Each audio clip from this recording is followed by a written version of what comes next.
தமிழக சட்டப்பேரவையில் கடந்த அக்டோபர் மாதம் நிறைவேற்றி அனுப்பப்பட்ட சித்த மருத்துவ பல்கலைக்கழக மசோதாவை ஆளுநர் என் ரவி குடியரசுத் தலைவருக்கு அனுப்பி வைத்துள்ளார். இதுகுறித்த கூடுதல் தகவல்களை செய்தியாளர் ராஜகுமரன் வழங்கிட கேட்கலாம். வணக்கம் ராஜகுமரன், முழு விவரங்களை பதிவு செய்யலாம். சென்னையிலே சித்த மருத்துவ பல்கலைக்கழகம் அமைப்பதற்கான முயற்சியை தமிழக அரசு 2022ஆம் ஆண்டு முதல் மேற்கொண்டு வருகின்றது. அதன்படிதான் 2022ஆம் ஆண்டிலே சித்த மருத்துவ பல்கலைக்கழகம் அமைப்பதற்கான மசோதா சட்டப்பேரவையில் நிறைவேற்றப்பட்டு ஆளுநருக்கு அனுப்பி வைக்கப்பட்டது.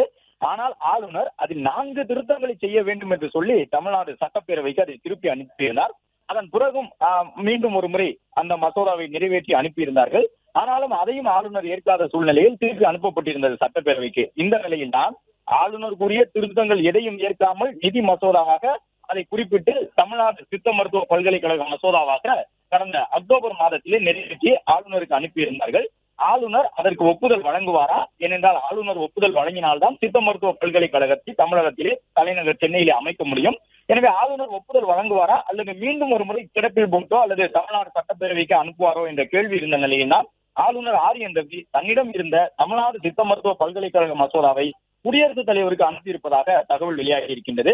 மசோதா குடியரசுத் தலைவருக்கு அனுப்பப்பட்டிருக்கக்கூடிய சூழ்நிலையில் அடுத்த கட்டமாக குடியரசுத் தலைவர் அதற்கு ஒப்புதல் வழங்குவார் அல்லது அந்த மசோதாவிற்கு ஒப்புதல் வழங்காமல் மீண்டும் சட்டப்பேரவைக்கு அனுப்பக்கூடிய வகையிலாக குடியரசுத் தலைவருடைய அந்த நடவடிக்கைகள் இருக்கும் என்று சொல்லப்பட்டிருக்கின்றது.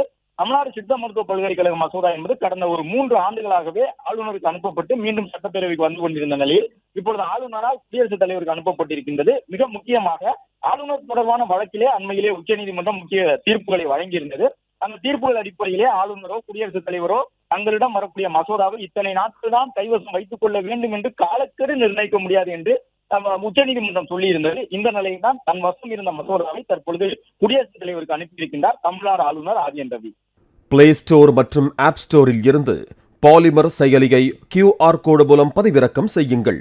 செய்திகளை உடனுக்குடன் பெறுங்கள்.